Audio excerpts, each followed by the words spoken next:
दोस्त अपन दोस्त और तब पे जगह से मुक्ति मिली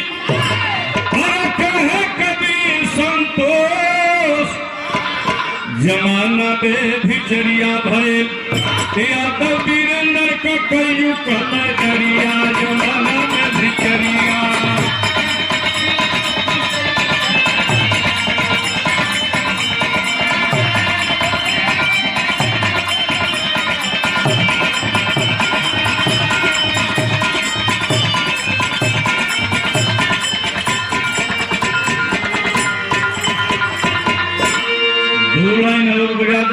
चीज बता दें आज ये समय पे घर घर की जमाना पे बात बताओ थे तब दुश्मन मिले सवेरे तब दुश्मन मिले सवेरे मगर मतलबिया मिले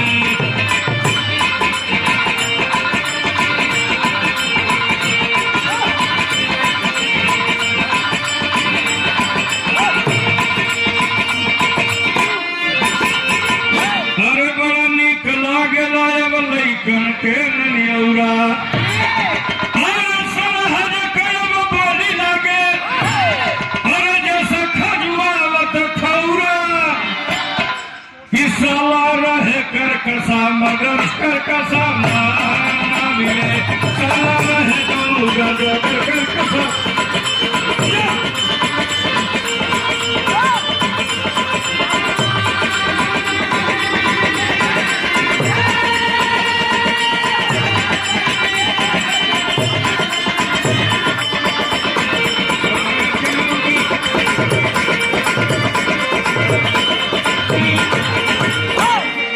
लेकिन अब होई का ओके असली चीज बताओ करे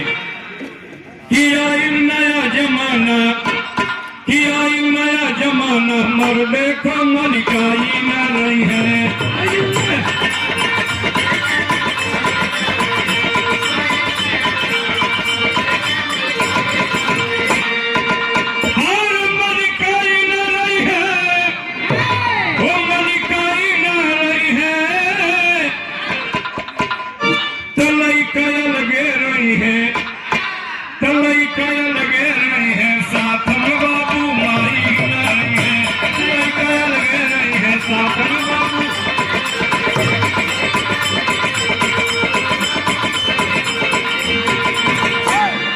लड़का ब्याह होते कुल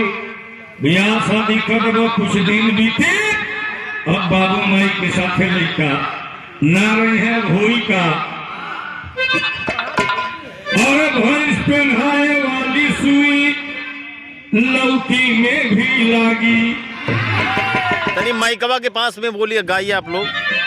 और भैंस पहनाए वाली सुई लौकी में भी लागी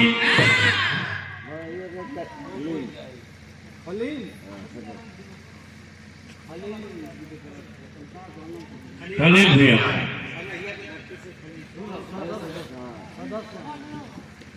सनहिया खलील भैया बरहिया के धरती से आप सदस्य हैं एक बहुत से सम्मान भाई को बहुत बहुत हार्दिक अभिनंदन स्वागत करते हुए हमारा कहना बा कि भैंस पहनाए वाली सुई लौकी में भी लागी और चोरी चोरी शराब पी है और साधु सन्यासी अरे जमाना